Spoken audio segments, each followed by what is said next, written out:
No, permanecer y transcurrir no es perdurar, no es existir y honrar la vida. Hay tantas maneras, tanta conciencia sin saber a dónde irá. Merecer la vida no es callar y consentir tantas injusticias repetidas. Una dignidad y es la gente de piedad más definida. Eso de traer y transcurrir no nos da derecho a presumir, porque no es lo mismo que vivir, honrar la vida. No, no es lo mismo que vivir, honrar la vida. Por eso, bienvenidos a Honrar la Vida. Y ya, porque tenemos un programa estupendo, le doy el pase a él. El psiquiatra, psicoanalista, el doctor Oscar Abudara Vini. Buenas noches. Buenas ¿Cómo noches, está, doctor? Alejandra. 10 puntos masiva. Eso me mata, siempre te lo voy a decir para que me diga 10 puntos masiva. Sí, 10 Muy puntos bien, masiva. Muy bien. Doctor, vamos a empezar en el día de la fecha con un tema como lo es adicciones. Sí.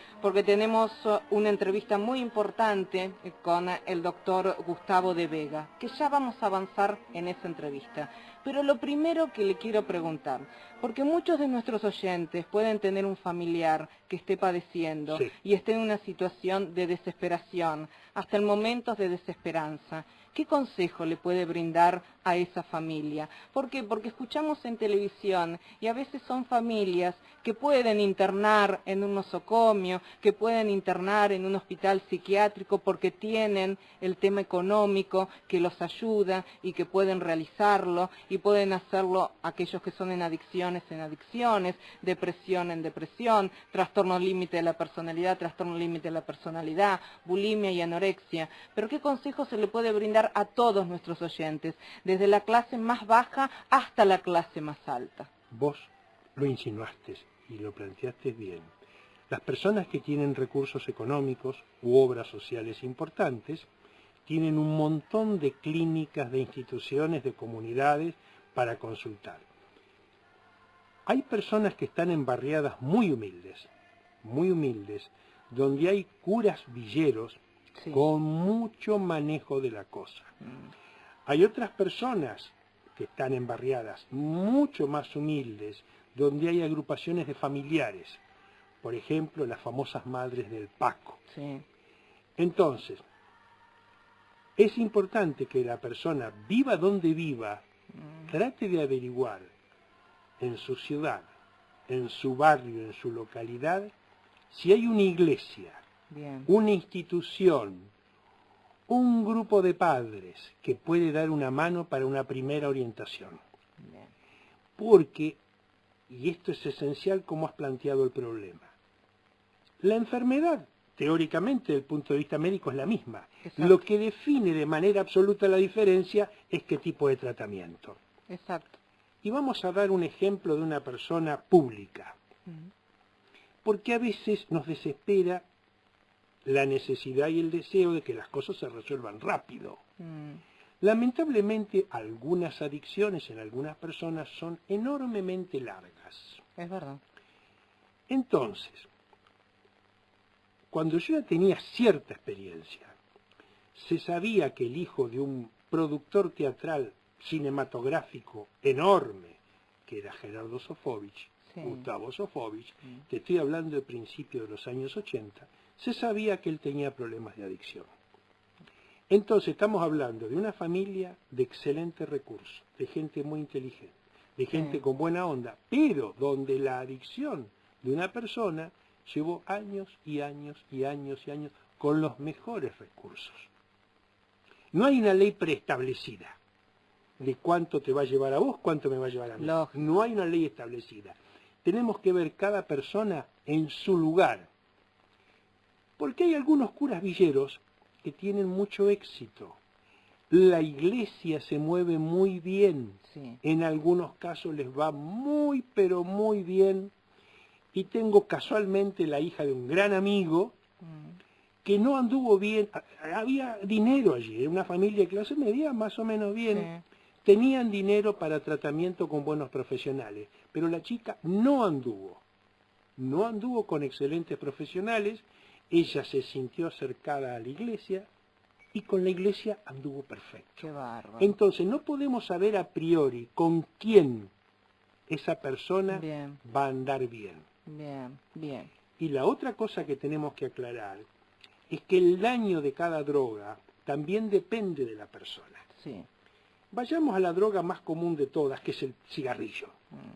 Hace 60 años, dos jóvenes, uno era Gerardo Sofovich joven, Claro. y otro era Cacho Castaña joven, empezaron a fumar. Y fumaron décadas. Sí. Pero además de fumar, Cacho Castaña tomaba alcohol y le daba la cocaína. Sin embargo, Gerardo Sofovich, con el tiempo, fumó muchísimo. Tuvo solamente problemas de las arterias coronarias. Se tuvo que operar. Y fíjate, Cacho Castaña, que él mismo dice que ha tomado mucho alcohol y mucha merca, lo que lo terminó dañando es el tabaco. Bien. Entonces, a priori, si vos me hubieras preguntado hace 60 años, 50, no era médico yo todavía, pero hipotéticamente, pero acá tengo dos jóvenes que empezaron a fumar y yo te tenía que decir, habrá que esperar porque yo a priori no lo sé. Y también está la permanencia en el tiempo. Por supuesto, por supuesto. La importancia de la otra cosa que nosotros tenemos que saber, porque ¿cuándo empezaron las adicciones en nuestro país? No hay adicción sin narcotráfico. Exacto. Las drogas no las traen las palomas mensajeras, no. Entonces, en el año 82, apenas terminada la guerra de Malvinas, una persona muy famosa en la Argentina, el pastor Novelis. Novelis era un muchacho que la había pasado dura en la cárcel, había pasado dura. Sí, sí. Y en la cárcel él aprendió a enfrentar la cosa. En el año 82 él nos empieza a avivar a nosotros, nos dice, ojo, tenemos ya instalada la epidemia de consumo de cocaína. En el 82. Bien. La droga ingresa aproximadamente en 1978-79 durante el gobierno militar. Bien. Entonces, el pastor Novelis en el 82 le informa a la Argentina, ya tenemos la epidemia. En el 86, siendo yo jefe de consultorio adolescente en el hospital italiano, ya veo un caso en la Guardia Presidencial. Es decir, que empieza el 82, en el 86 ya tenemos en todas las partes. Qué bárbaro. Doctor, vamos a empezar ya porque después viene el rotativo del aire de Radio Rivadavia. Vamos a empezar con esta entrevista al doctor Gustavo de Vega. ¿Qué nos diría a priori de escucharlo? A priori. Nosotros en la Argentina tenemos distintos lugares donde algunos son los más difíciles. El doctor Gustavo de Vega trabaja en Rosario. Rosario es una zona muy difícil, muy conflictiva, y el doctor de Vega, como todos los médicos, nosotros no podemos escudarnos en que hay narcotráfico. Nosotros no podemos escudar en que el Estado funciona o no funciona. A nosotros nos vienen los pacientes y tenemos que ayudar como sea. Como sea. Entonces, el doctor Gustavo de Vega hace muchos años que trabaja en Rosario, tiene mucha experiencia, y él recibe los problemas sociales en la última línea de la trinchera, que es el médico. Perfecto. El médico no se puede lavar las manos. No, no.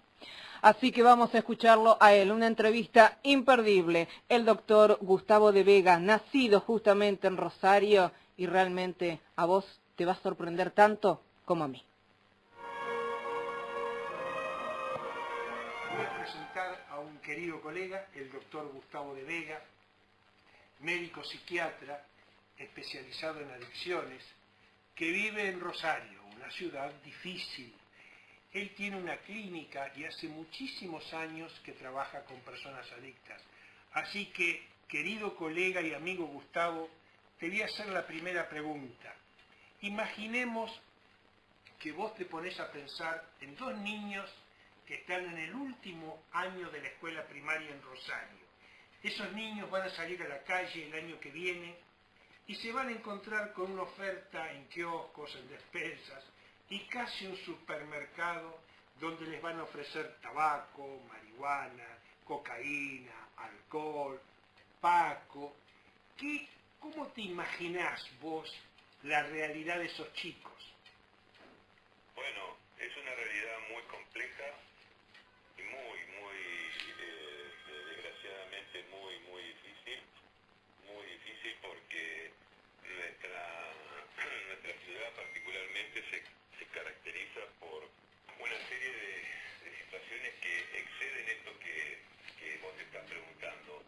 Acá los chicos, en general en toda la ciudad y la región, se ven involucrados desde muy pequeña edad con el criterio de la tolerancia al consumo de drogas, especialmente alcohol y marihuana.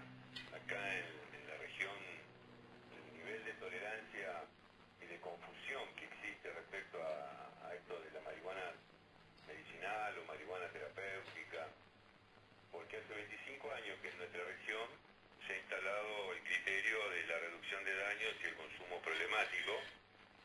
Entonces las políticas públicas en la ciudad y en la provincia particularmente, con 25 años de gestión, más allá de los cambios que pueda haber habido, entonces el eje de las políticas públicas son la reducción de daños y el concepto de consumo problemático. Entonces los niños de colegios primarios y los primeros años de la secundaria se encuentran permanentemente con esa propuesta donde el consumo es una posibilidad concreta, especialmente en algunos barrios la posibilidad de consumir marihuana, tomar alcohol en alta cantidad y algunos psicofármacos no está para nada caracterizada como un problema en sí mismo. Por lo tanto, es muy común encontrar niños de 8, 9, 10, 11 años que ya tienen el hábito de frecuentar el consumo de bebidas alcohólicas como de fumar marihuana.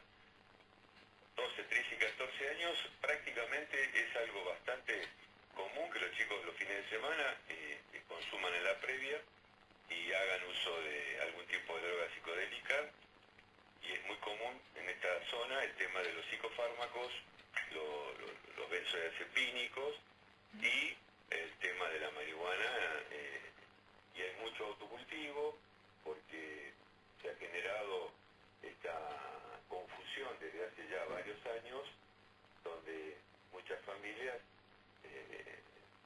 entienden de que no es un problema tener una planta de marihuana donde los chicos consuman en forma prácticamente diaria. Entonces esto es con lo que se encuentran los chicos de esta edad. Y luego, cuando aparecen los problemas en el sentido clínico, las crisis, las situaciones de violencia, las confrontaciones y la tendencia antisocial, las crisis psicóticas, la crisis de ansiedad, la violencia, no hay respuestas adecuadas, sino que los efectores de salud pública en general, en el mejor de los casos, hacen una contención psicofarmacológica con un chaleco químico del siglo XIX y a las 24 horas lo envían a su casa, y así es como se van deteriorando y se van cronificando. Por lo tanto, el panorama aquí es verdaderamente alarmante. Gustavo, recuerdo que la última vez que conversamos personalmente me explicabas que a veces en tu clínica recibís al abuelo que empezó a consumir a veces 20 años, al papá que consume hace 10 años y al nieto e hijo que empieza a consumir a los 12, 13. ¿Podés explicarnos un poco eso ya de 3 generaciones de gente consumiendo? Bueno, esta es una realidad cotidiana que seguramente se debe presentar también en otros ámbitos, en otras regiones. Acá es muy común que haya 4 generaciones en realidad. Hoy quizás los abuelos o bisabuelos con 60 y pico, 70 años, que han transcurrido desde muy jóvenes las distintas etapas como baby boomers, ¿no es cierto? Habituados al consumo de alcohol, tabaco, marihuana y alguna que otra droga psicodélica. Luego los hijos de alrededor de 50 años que también tienen el hábito del alcohol, la marihuana, quizás la cocaína como un elemento más en el combo. La tercera generación, que puede estar alrededor de 20 y pico, 30 años, donde ya el alcohol, la marihuana y la cocaína son moneda corriente y se suma la intensidad de los psicofármacos y de las situaciones verdaderamente bizarras de violencia y demás. Y la cuarta generación, que podría estar entre los 10 y 15 años, que seguramente están muy habituados al alcohol, la cocaína, los estimulantes, las drogas sintéticas, las mal llamadas drogas recreativas como ketamina, GHB, éxtasis, y esto sin diferencia de clase social o de clase económica o de clase cultural. Es que hay una modalidad de 4 generaciones de considerar el consumo de sustancias como algo que forma parte de la cotidianidad de mayor o menor intensidad, de mayor o menor medida. El problema es que los más pequeños han empezado a consumir muy precozmente. Claro.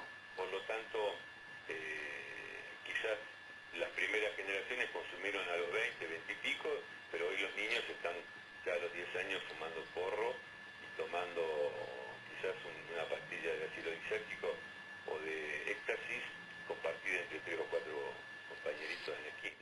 Gustavo, lo que vos nos estás... Gustavo, lo que vos nos estás diciendo son las siguientes conclusiones, doctor, de este diálogo con el doctor Gustavo de Vega, que realmente ha sido maravilloso.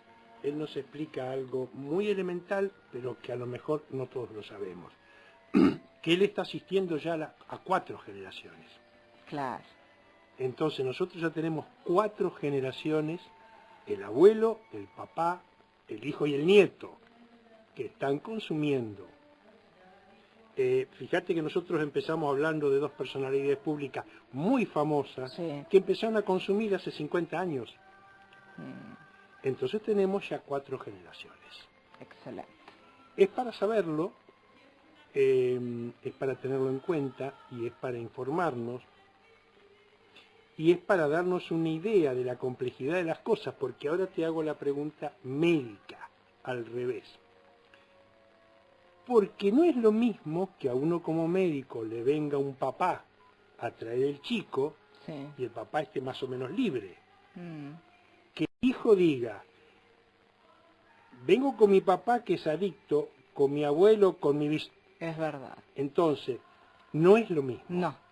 No es lo mismo, y esa es la complejidad de la cosa. Perfecto.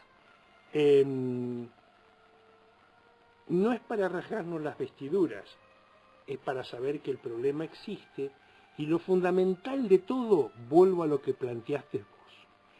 En cada barriada, en cada sector social, que la gente sepa que la situación es difícil, pero que hay gente como mi colega, como los curas, como las madres, como la iglesia, trabajando en la cuestión. Es decir, hay muchos lugares para ir a que nos den una mano. Hay ayuda, hay solidaridad, ¿como para qué? Como para honrar la vida. Por eso ahora continuamos con el rotativo del aire de Radio Rivadavia.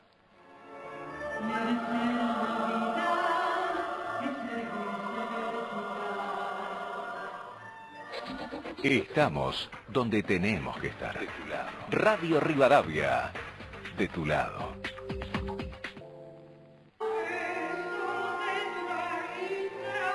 Me encantó realmente, doctor, poder hablar este tema de las adicciones y bajarlo a tierra, porque muchas veces lo que necesitamos es eso, y nuestros oyentes también, poder llegar a lo que ellos en cierto modo les implica una carencia, que es a Así su es. vez una necesidad, y en la búsqueda de ayuda.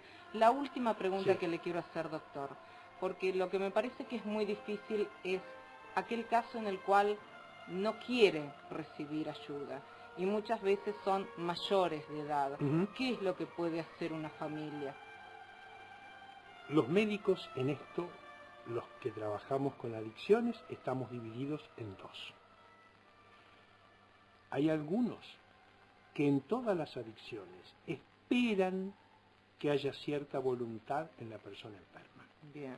El problema es, y básicamente esto lo tienen muy claro las madres del Paco, cuando un chico consume Paco, deja de estudiar, se enferma, delinque, le roba a la madre y se pone en riesgo de muerte con la policía.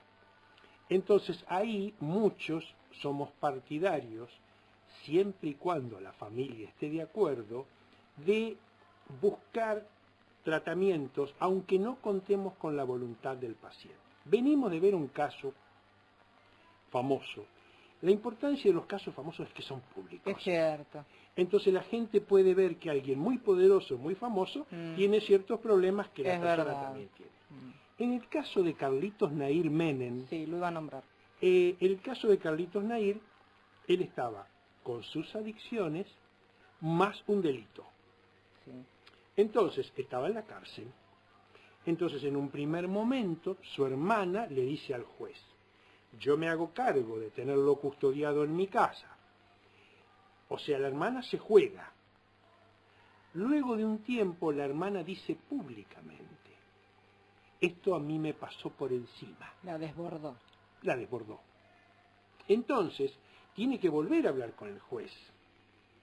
Y le dice al juez, de acuerdo con el juez, vamos a buscarle una internación no voluntaria, donde Carlitos Nair no puede decir, ay, hoy no me trato, me voy a pasear. Perfecto. Entonces, tenemos ya muchos ejemplos donde hasta la propia justicia acepta que el paciente puede ser enormemente difícil o no tener la menor voluntad de tratarse. Porque corre riesgo de vida. Corre riesgo de vida y en este caso tiene una situación judicial. Sí, sí. Entonces, la familia tiene que saber, y voy a dar un ejemplo práctico. En muchísimos casos, y sobre todo cuando se trata de chicos muy jovencitos, las ganas de tratamiento no es 0, es menos 14. Es verdad. Entonces, si lo conté, lo repito, hace unos cuantos años, los papás me traen una niña de 14, que había empezado a consumir ketamina, que son las drogas sintéticas que se toman en las discos de música electrónica. Sí, no lo contó. Bueno, la chica ni hablar quería conmigo. Faltaba que me insulten. Pero los papás querían. Entonces los papás dijeron claramente conmigo, doctor, independientemente de que ella quiera o no quiera, nosotros queremos. ¿Qué podemos hacer como papás, aunque ella no quiera bajo ningún concepto? Bien. Entonces, primero nos aclaramos que la ketamina es un anestésico de la veterinaria. Se usa para anestesiar animales y genera un nivel de adicción importante. Lo que pasa es que en esas fiestas electrónicas se necesitan ese tipo de drogas. Sí. Entonces, me dijo el papá, ella ni acepta dialogar del tema. La chica ya iba mal en el colegio, tenía problemas de conducta, la casa era un despiole. Típico. Típico. Entonces le dije a los papás, bueno, mire, ¿hasta dónde puedo jugar yo con ustedes? Claro. Y el papá dice, ¿hasta dónde puedo jugar yo con usted? Porque ahí viene la cuestión de hasta dónde se puede comprometer la familia, Es cierto. si tiene ganas o no, y hasta dónde se puede comprometer el médico. Bueno, llegamos a un acuerdo y el papá y yo, de común acuerdo, pedimos asistencia a la policía. Entonces, el papá identificó dentro de esos boliches quiénes eran los vendedores. Muy buen ejemplo. Entonces, le dije al papá, pero para que nosotros tengamos una política más fuerte, sería interesante que usted se junte con los papás de los otros chicos Claro. que salen con su hija, porque era un grupete, en general los chicos salen en grupete. Sí. Entonces todos los papás se pusieron de acuerdo y se contrató una persona especializada que fue al boliche y le dijo al dealer, a estos pibes no. No. Entonces los pibes patalearon, nos dijeron de todo, pero los papás estuvieron muy firmes, a estos pibes no, a estos pibes no. Bien. Esa es una intervención práctica que ocurrió en donde la voluntad de los chicos de ser tratados era menos 45. Perfecto. Entonces que la gente sepa, porque la mayoría de los chicos, o a veces las personas grandes, Sí. no tienen ganas ni voluntad ni nada. Bueno, las personas pueden hacer mucho buscando profesionales. Los curas de esto saben, no te Sí. imaginás lo que saben. Mm. Entonces los curas saben no solo cómo hablar con la mamá y el papá que tienen el chico con problemas, sino cómo hablar con un chico que no quiere. Los curas en esto son maestros Eso es muy importante. en hablar con un pibe que no quiere. Lo que está diciendo es maravilloso, doctor, para todos nuestros oyentes. Ahora vamos a vivir otro momento. Otro momento que tiene correlación con una imagen que recién nombró de alguien público como lo es Carlitos Nair, pero esto es en otro sentido. Hay un reportaje a 3 voces del doctor Oscar Abudarabini con el doctor Juan Gabriel Lavaqué y Zulema Yoma, hablando de Carlitos Juniors en este caso. Pero antes de escuchar este reportaje que es maravilloso, le quiero preguntar algo. 3 en una porque tenemos que ir rápido al reportaje. ¿Qué es doctor Antígona? ¿Qué representa en la cultura y por qué honra la vida? Las madres de Plaza de Mayo salen a buscar la identidad y los cadáveres de sus hijos, siendo ellas no poder, y peleándose contra el poder. Antígona, el rey Creonte, ha usurpado al rey Edipo, le ha robado el reino, y como forma parte a veces de las cosas mafiosas, protege a la hija de Edipo, que Bien. es Antígona. Y Antígona se pone de novia con el hijo del rey usurpador. Cuando se arma una guerra en donde los hermanos de Antígona vienen a recuperar el reino, uno de los hermanos muere en combate. Y Creonte, el rey, le prohíbe enterrarlo. Antígona pone en riesgo su vida, enfrentándose al poder, porque ella es poder. Sí. Ella forma parte del reinado, pone en riesgo su vida y Creonte la condena a muerte. Bien. Pero el hijo de Creonte, enamorado de Antígona, también se rebela contra el poder y elige morir junto a Antígona. Y los dos mueren lapidados en una tumba. Excelente. Entonces, Zulema forma parte del poder. Zulema fue poder, Zulema es poder. ¿Usted cree que es una Antígona posmoderna, Zulema? Es una forma de las Antígonas. Tiene que luchar, lleva 20 y pico de años luchando por la verdad de su hija, siendo parte del poder, sintiendo en su cabeza y en su cuello el poder, que es su propia familia doble. Es la familia Yoma que es muy poderosa, y es la familia Menem que es muy poderosa, y son todas las familias del poder. Sí, es verdad. Lucha por la verdad, dijiste, de su hija en un acto fallido. Perdón. Y es de su hijo. Pero igual, hay algo que lucha siempre, Zulema. No es perdón. Lucha por la verdad de su hijo. Pero siempre lucha también por la verdad de su hija porque está con Zulema en todos lados. Así es. Y da la vida. Así es. Así que es también otro ejemplo. Ahora vamos a escuchar este magnífico reportaje a 3 voces. El doctor Oscar Abudarabini, el doctor Juan Gabriel Lavaqué y la señora Zulema Yoma.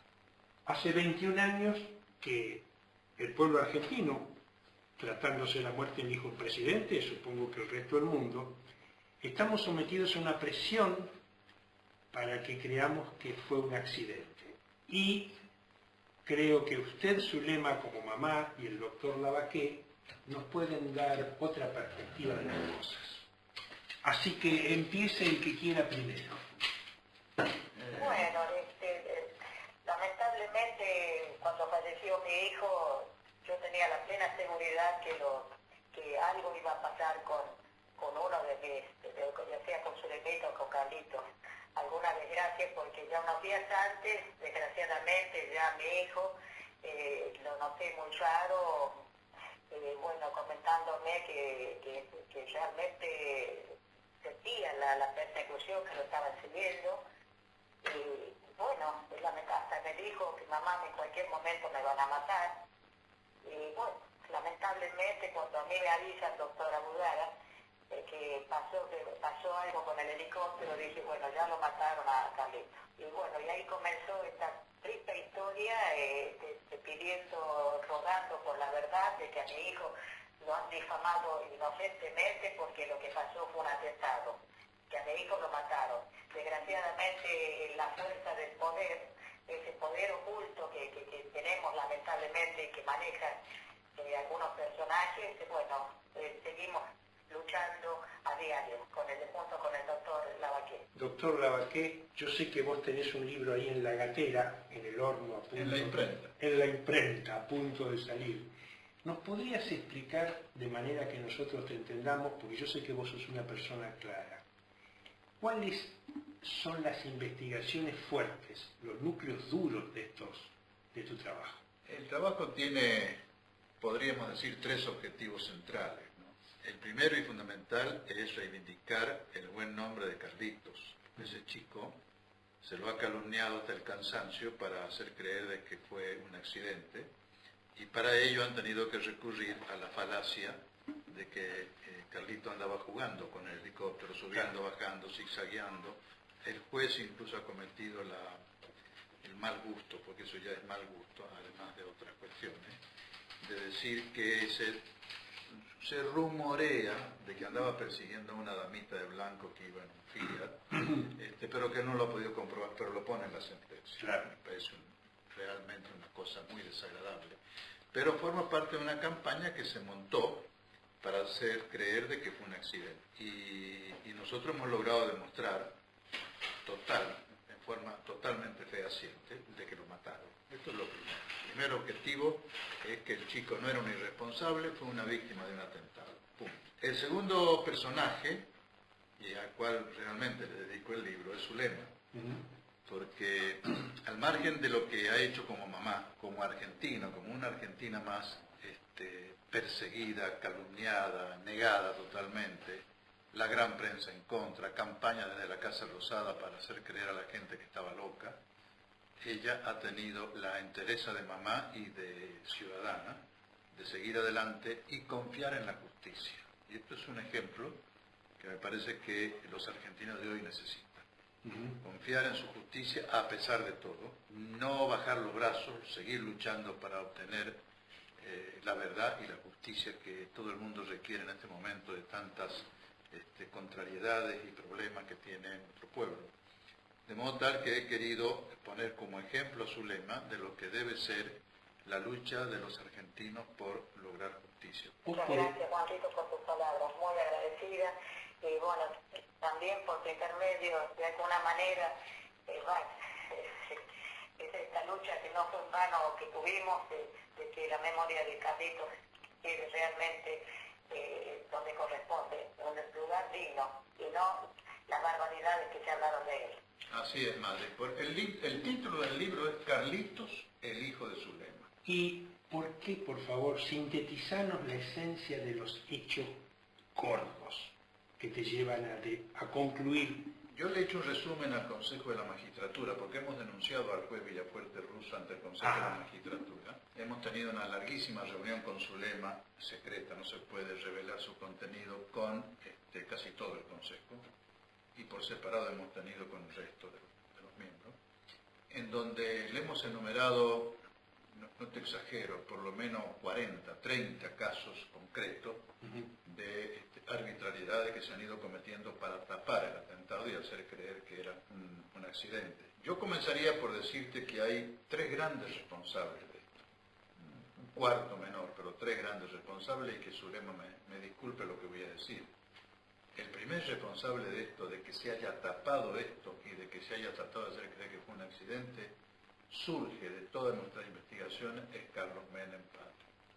Él era presidente, era papá del chico, no se investigó nada. Ahora está mintiendo, diciendo de que sí, que él ordenó a la CIDE, a la Policía Federal, a la Gendarmería, le pidió a las embajadas extranjeras que investiguen.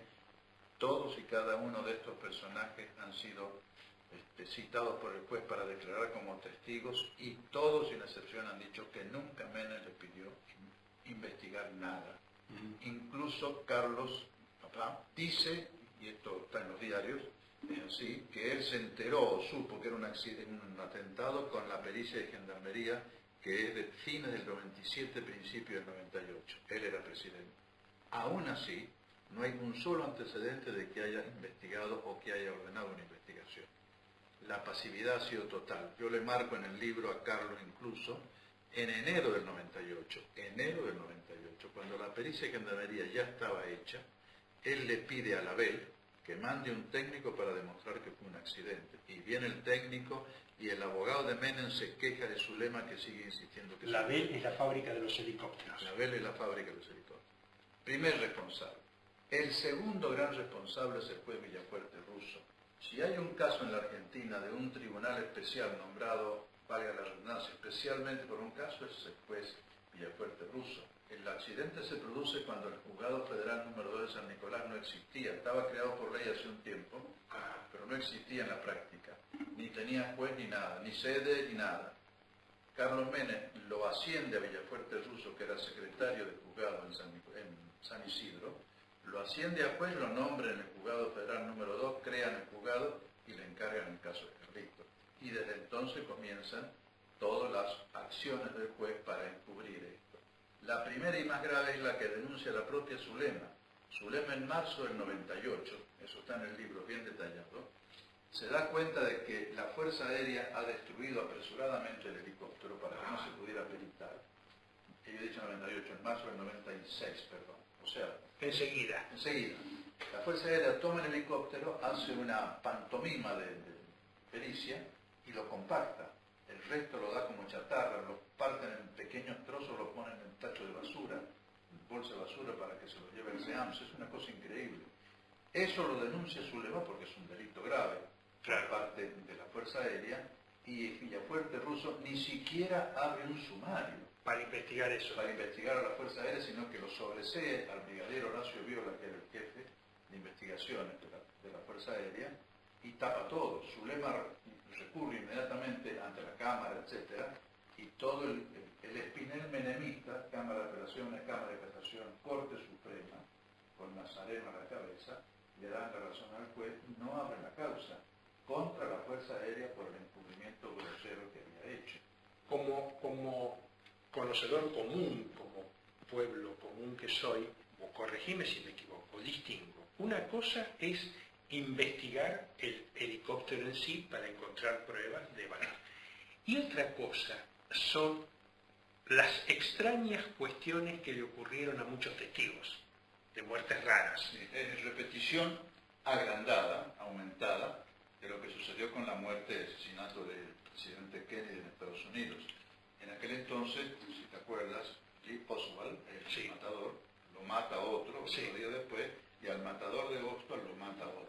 Bueno, acá hay un caso, el de Luco, que era un perito de la Fuerza Aérea, que le habla por teléfono a la fiscal de ese momento, la doctora Siguri, y le dice inmediatamente de que había el helicóptero: esto no fue un accidente, doctora, fue un atentado. Hágame un informe. Llevando el informe en su auto, Luco, prácticamente llevándolo al juzgado o a la fiscalía, lo matan a balazos. Al matador de Luco, la semana siguiente lo matan otro. Y al matador de Luco, poquito después lo atropelló un camión en la Panamericana, cruzándola él totalmente borracho.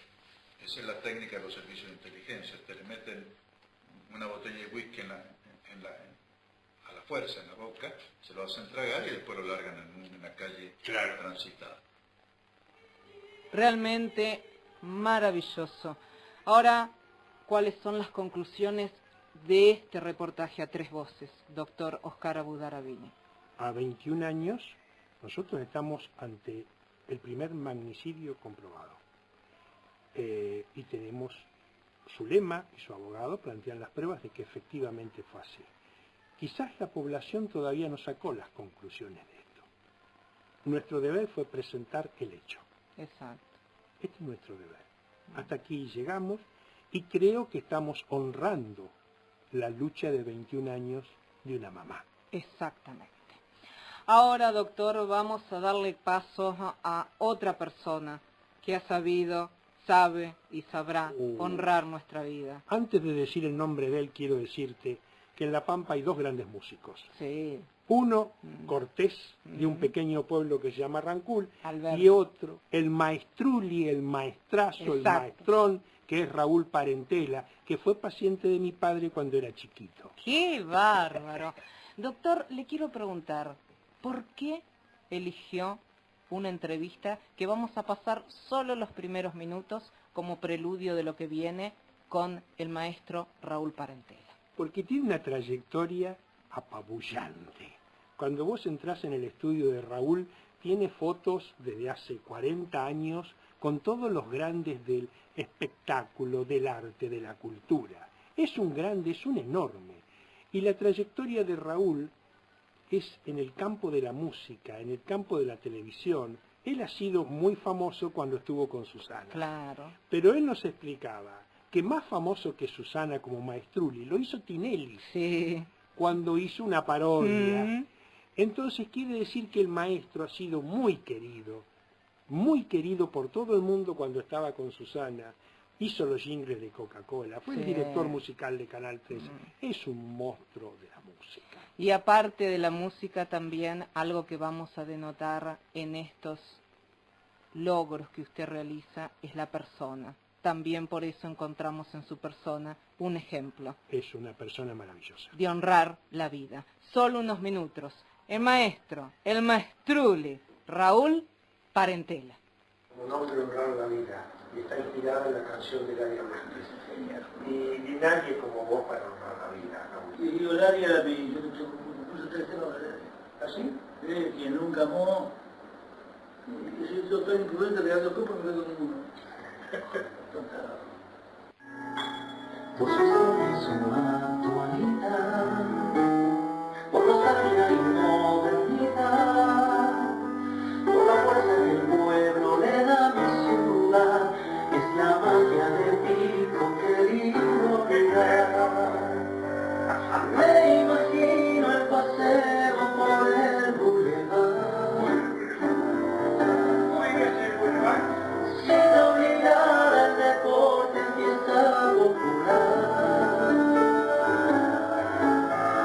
Chicas y chicos solo festejar, pibes y abuelos pueden disfrutar mi ciudad.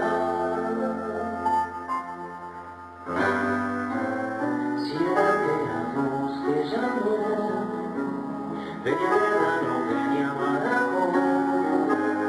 Un refugio que es multicolor, un aviso, un regalo para el corazón.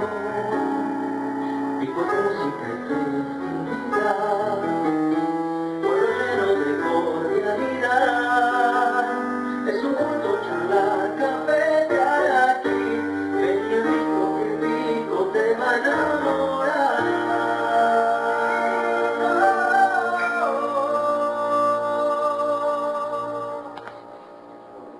Escúchame, ¿a qué edad compusiste esto? Esto era hace 5 años. O sea, esperaste la gran madurez para componer. No, porque yo fui para allá, ¿viste? Gracias en nombre primero de mi padre, que te quería mucho. Y yo lo quería, no me acuerdo si lo doy bajito así. Bajito, petizo, No sé cómo puse tu mamá. sí, más alto. Y gracias en nombre de la música. Ah, bueno. Y como el programa se inspira en honrar la vida de Ladia Blasquez, La versión de Julio Sánchez. gracias Raúl. No, porque... Gracias Raúl. No, porque... Gracias Raúl. Gracias Raúl, realmente, gracias maestro. Y ese toque de música, ¿qué sentiste en ese momento? Es que este hombre fue a visitar General Pico, que es nuestra ciudad, y le compuso una canción. Yo no sabía que existía esta canción. Qué bárbaro, Es un grande, es un grande, es un maestro, tiene una calidez, es un genio. una humanidad, es un genio. Es un genio. Y si yo te digo honrar la vida con él, ¿qué sentiste? Para mí es muy complicado porque él fue paciente de mi padre, entonces él se va de General Pico y mi padre me hablaba de él. Porque para nosotros en un pueblo chiquitito, ver que uno de los nuestros triunfaba en Buenos Aires, Claro. era, vos entendés esta Sí, cosa. sí. Los Carlos Casarenses son un Exacto. poco así. Es así, el Pueblo interior chico, es así. El interior es así. Entonces para la gente del interior es muy importante que uno se destaque en Buenos Aires, porque en el interior dicen, Dios está en todas partes, pero atiende en Buenos Aires. Es verdad, es así. Vamos a hacer un repaso, doctor Oscar Abudarabini. Entrevista al doctor Gustavo Vega, que realmente fue excelente, vinculada con adicciones, allí, en el preciso lugar en donde hay mucho, lamentablemente, de adicciones y, lógicamente, de narcotráfico. En Rosario, por eso que él es rosarigacino, el doctor Gustavo de Vega. Luego, hablamos con ni más ni menos, a tres voces, el doctor Oscar Abudarabini, Juan Gabriel Lavaqué y Zulema Yoma. Y ahí planteamos también un concepto de Antígona. Y para cerrar, solo unos minutos, con un maestro, con un genio, que nos trae también el interior del país, que nos trae también la esencia y que nos trae la vida.